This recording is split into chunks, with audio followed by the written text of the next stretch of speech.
안녕하십니까. 황태순 TV의 황태순입니다. 2021년 8월 5일 목요일 저녁입니다. 김경은 경향신문 편집위원 모시고 한중일 문화산책 함께 걸어보도록 하겠습니다. 안녕하세요. 네, 안녕하십니까. 오늘 너무 더워요. 네. 너무 더워요. 근데 우리 김 기자, 우리나라 국가 부채가 얼마인 줄 아세요? 잘 모르겠습니다. 대략 한 2천조 가량 됩니다. 예. 가계 부채는 그것도 그 정도 됩니다. 그래. 오늘 이야기하는 것은 과연 문재인 정부 들어서 우리 국가 부채 얼마나 늘었나 이걸 얘기하려 했으나 날이 더운 관계로 그 부채가 아니라 이 부채로 가기로 했습니다. 자, 부채. 부채에도 한중일 차이가 있다면서요. 예, 그렇습니다. 그 뭐 부채라 그러면 어떻게 보면 아주 단순한 네. 뭐 물건 아닙니까? 뭐 단순해요? 이러니까 국가 부채가 늘어나는 겁니다. 부채를 단순하다고 생각하는 문재인 정부가 나라 돈 무서운 줄 모르고 국민 세금 무서운 줄 모르고 마구잡이로 퍼써서 국가 부채가 이제 조만간 2천조가 되는데 그 어쨌든 단순하다. 그 부채가 아니니까. 그 부채가 되죠. 전 날이 덥다 보니 왔다 갔다 합니다. 예. 그런데 어떻게 보면 아주 간단한 거거든요. 네. 사람 뭐 이렇게 바람을 일으켜 가지고 시원하게 하는 네. 그런 기구인데 네. 크게 두 가지가 있습니다.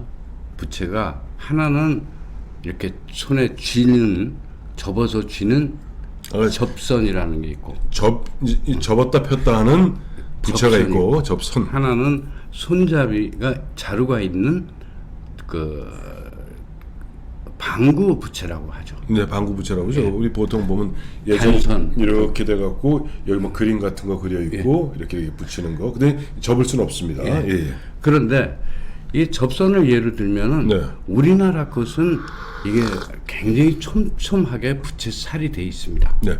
그런데 중국 것은 굉장히 성글다 그럴까요? 네네. 이게 별로 이렇게 우리는 보통 한 부채 40개 정도 전주까지 살이. 살이 되는데 중국 거는 많아야 뭐 한 25개 정도 되고요. 모양도 세 나라가 각각 다르죠. 그래요? 우리나라는 그 접선 같은 게 완전히 펴면 네. 완전히 반달 모양이 되죠. 그렇죠. 180도죠. 예. 근데 일본 거는 이렇게 직각 형태로 돼서 직각으로. 이렇게 90도. 예. 훨씬 폭이 좁죠. 좁죠. 예.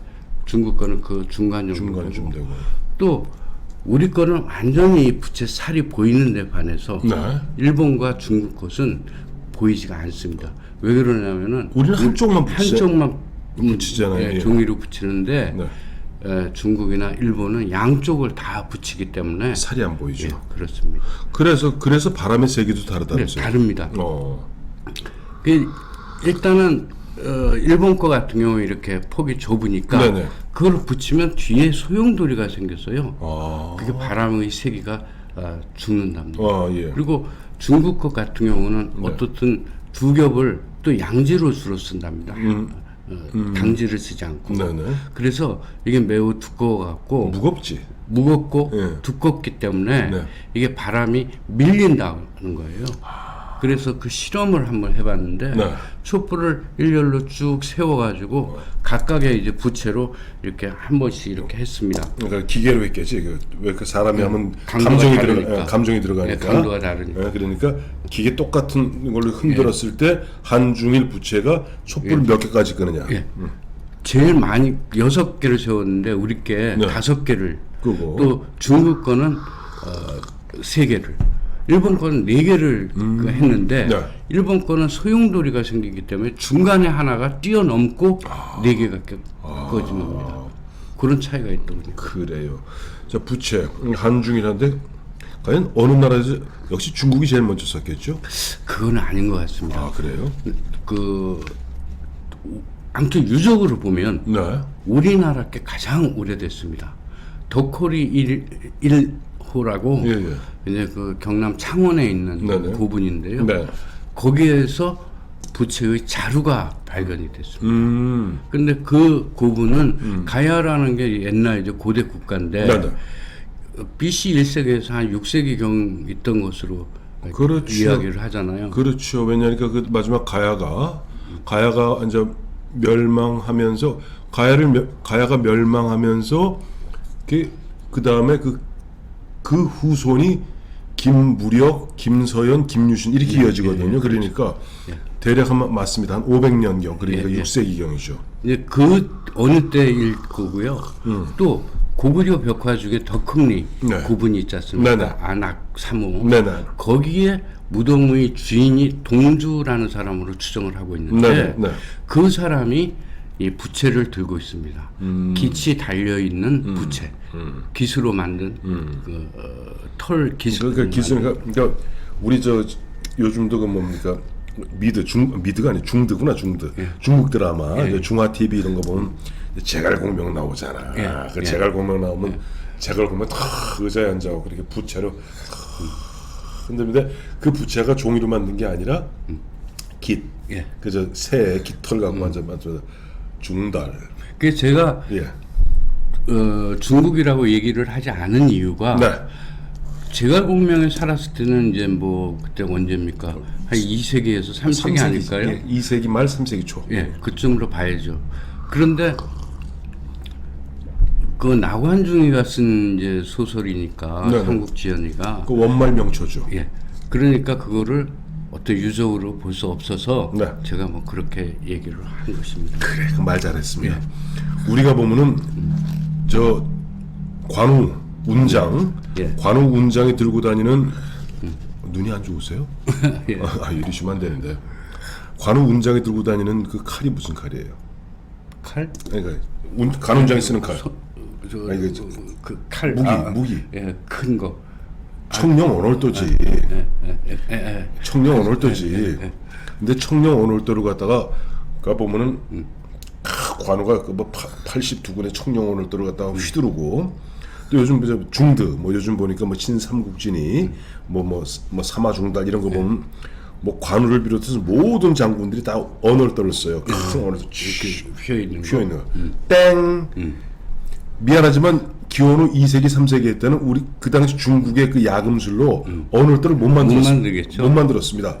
이렇게 휘어지는 언월도를 못 만들고 언월도가 나온 것이 어떻게 보면 사라센 아라비아 이쪽 그쪽에 이렇게 휘어지는 그 기법이 전수되면서 거의 그러니까 송나라 그 원나라 명나라 그 무렵에 언월도가 나오는 거예요. 송까 그러니까 관우는 죄송합니다만은 관우가 썼던 칼은 청령 언월도가 아니라 나간중은 원말 명초에 썼으니 82군의 청령 언월도를 휘둘렀다고 그러는데 그 픽션을 가미한 거죠. 뭐. 뻥입니다. 뻥이고 그게 칼입니다. 제갈공명도 그 학우선이라는 학우선 그 큰 부채 이렇게 학의 그 깃털 뽑아서 선녀 같은 그 부채 같은 거를 들고 있지 않습니까? 뻥입니다. 네. 자 부채 종류 무척 다양하죠. 근데 아까도 말씀드렸지만 우리나라에서 이제 가장 뭐 어떻든 선비들이 쓰는 것은 이렇게 쥘부채, 접선을 갖고 다녔고요. 접선 중에서는 가장 유명한 것은 뭐니 해도 합죽선이죠. 합죽선, 그것도 전주 합죽선. 그거는 이제 대나무로 얇은 거를 그렇죠. 두 겹으로 이렇게 붙였다 그래갖고 합죽이 되는 거예요. 그리고 칠첩선이라는 게 있습니다. 그것은 뭐냐면 그 오칠을 한 그 칠이라는 게 오칠할 때 칠자구나. 그 이제 부채인데. 근데 임금만 쓸 수 있는 부채가 있었다면서요? 그거는 오칠을 종이까지 다 한 것은 임금만 쓰고 이제 만약에 오칠한 칠첩선에다가 선출을 이렇게 매달았다 하면 당 상관까지 당 상관이 있는 집안에서 쓰는 그 부채고요. 요즘 말하면 저기 이제 당 상관이 대충 정이품이고 종이품이 이렇게 되거든요. 그러니까 장차관급 이상. 이제 거기 선출을 이제 달았다 그러면 자기도 그 과거 시험에 합격한 사람이다 하는 그 계급이나 신분을 나타내는. 근데 예전에 그 신분 나타나는 게 이제 부채도 있었습니다만 이 관자 있죠. 옥관자. 이 옥관자 딱 둘렀다면 놀이개라는 게 다 그런 것이죠. 그렇죠. 그래서 신분. 그때 너와 나는 달라. 너희와 우리는 달라. 너희 같은 가분기 아시죠? 가제. 가분기? 가제. 조국이 얘기한 거 아니야. 조국이 한 얘기 아니야. 왜 너희는 가분기로 살아? 가제, 붕어, 개구리를 살아. 그리고 자연환경이 아름다워. 우리 아이들은 너희들 잡아먹는 두루미 이런 걸로 살게. 그러니까 내가 강남에 살아가서 하는데 굳이 강남에 살 필요 장화서. 없어요. 자, 방구부채도 그 다양했나요? 예. 방구부채라는 건 아까 말씀드린 대로 주부, 아녀자들이 썼던 것인데, 네. 그거는 우리가 올림픽 때, 네. 우리가 이제 개회식 때 우리 들고 선수들 나가잖아요. 이렇게 들고 나가는 네. 태극선, 네네. 그게 뭐 가장 대표적인 거고요. 그렇죠. 그 오엽선이라는 것도 있습니다. 그것은 뭐냐면 오동나무의 그 가지 모양, 그 EV 모양이나 가지의 모양의 형태를 만든 그런 부채고 공작선이라는 것도 있죠. 그건 뭐 공작 모양을 실제로 네. 뭐 공작의 머리, 몸통 그리고 이제 그 아니 부채 공작이 뒤에 공작이 부채잖아요. 피코크가 예. 피가 오랜만에 영어 써보네. 피코크가 수컷 공작입니다. 암컷 공작 피해일 겁니다만 쫙 피면 뒤에 쫙 펴지잖아. 그 모양, 그 모양의 그런 게 있고 보통 집에서 쓰는 거는 그냥 뭐 우리가 생각할 수 있는 그런 부채들인데 그거는 다양한 용도로 썼습니다. 나는 그 얘기하려고 벌레도 했어요. 잡기도 하고. 아이, 그거 제일 중요한 게 우리 어렸을 때 기억 안 나요? 아궁이 불 피우고. 불 피우고 그거 최고. 뭐 그릇 덮기로도 쓰고 뭐 또 깔개로도 쓰고 애들 팰 때도 쓰고. 그럼 이제 그 보면 부채들 아까 말씀하신 선비들이 이제 이게 접선 또 그 보면 뒤에 뭐 줄도 달고 하다 보니까 상당한 사치품이었겠네요. 네, 어마어마한 사치품이죠. 네. 그러니까 그 부채 하나에 네. 뭐 쌀 한 가마니 값이었다고 하니까요. 어마어마하죠. 그리고 그게 쌀이 부채살이 많아지면 많아질수록 저 쌀 한 거면 얼마인가 지금 옛날 80kg 때니까 요즘 20kg짜리가 한 가면 돈 한 20만 원 하겠네. 20만 원 더 하죠. 그런가요? 지금 저기 1kg가 한 5만 원 하지 않아요? 아이 뭐야 살림을 안 사니까 모르는구만. 아 그렇지 않아 그렇게 안 비싸요. 80kg면 저 나중에 확인해 보겠습니다만 80kg 정도 80kg 한 가만이면은 대략 80kg 한 가마면 대략 한 20만 원 안쪽일 겁니다. 근데 우리도 요즘 보면은 저 백화점 같은 데 가서 저 보면 저 전주 합죽선 좋은 거 사잖아요. 네. 20만 원쯤 해요. 아, 그렇죠. 그러겠죠. 근데 그 합죽선 하니까 생각나는 게 그 옛날에 운치 있는 거죠. 그 보면 한 집 깔려 있으면 탁 갖다 내면 그 대감이 거기다 쫙 그란줄 쓰고 쫙 난을 치잖아. 그렇죠. 네, 그게 사치품이 되는 거죠. 그래서 그런지 몰라도 이 조선의 부채는 중국하고 일본에서도 귀한 대접을 받았다면서요. 네, 명품 중 명품이죠. 네. 그래서 그 중국의 청나라 때 네. 그 책 천록식여라는 게 있습니다. 네, 네, 네. 그 책에는 네. 조선의 부채 때문에 네. 중국의 단선이 쓸모가 없어졌다. 단선이 뭐야? 단선. 자- 그 손잡이 있는 부채. 아, 부채. 예, 그 쓸모가 없어졌다. 이런 이제 기록이 남아 있고요. 네네. 조선 때만 그런 게 아니라 고려 때도 마찬가지인데 네. 고려의 부채를 특별히 고려선이라고 불렀습니다. 네. 근데 잘 아시는 이제 수동파도 그 백송손이라며. 네, 백송손을 들고 있었는데 그 그게 소나무 바로, 우리 네, 소나무가 그려져 있는 이제 부채라는 뜻입니다. 그래서 그거는 역시 고려의 선이었죠. 이게 기회가 우리 지금도 마찬가지입니다만은 우리나라가 이제 그 부채를 잘 만든 게 내 종이가 좋아서 그럴 것 같아.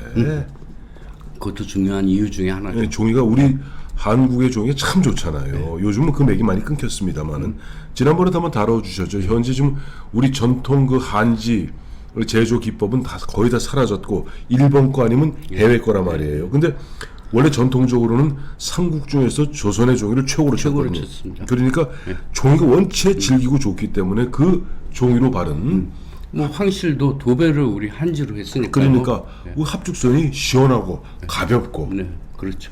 거기다 글씨 쓰기 좋고 거기다 이빨 가리기 좋고 자 부채 선물로 이용하죠. 예, 이게 이제 우리는 또 부채를 선물하는 날이 있었습니다. 아 그래요? 그 단오예요. 아 단오 날. 네, 그래서 네. 그때 선물하는 것을 단오 부채라고 하는데 네, 네. 속담에도 네. 그 동지는 책력, 달력, 그리고 단오는 부채다 이런 속담이 있죠. 그리고 그날 또 임금님이 네. 신하들에게 부채를 선물합니다. 어. 그거를 단오 사선이라고 했죠. 내릴 사자. 그런 이제 부채를 내리면 사선이 되는 거고 약을 내리면 사약이 되는 겁니다. 아 진짜예요. 사약이 뭐 다른 거 아니에요. 죽을 사자 사약 아닙니다. 많은 사람들이 그렇죠. 네. 죽을 사자 사약인 줄 아는데 내릴 사자 약약자입니다. 사약.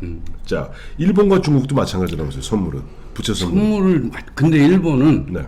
그 지금은 아닙니다만 네. 에도 시대까지만 해도 네.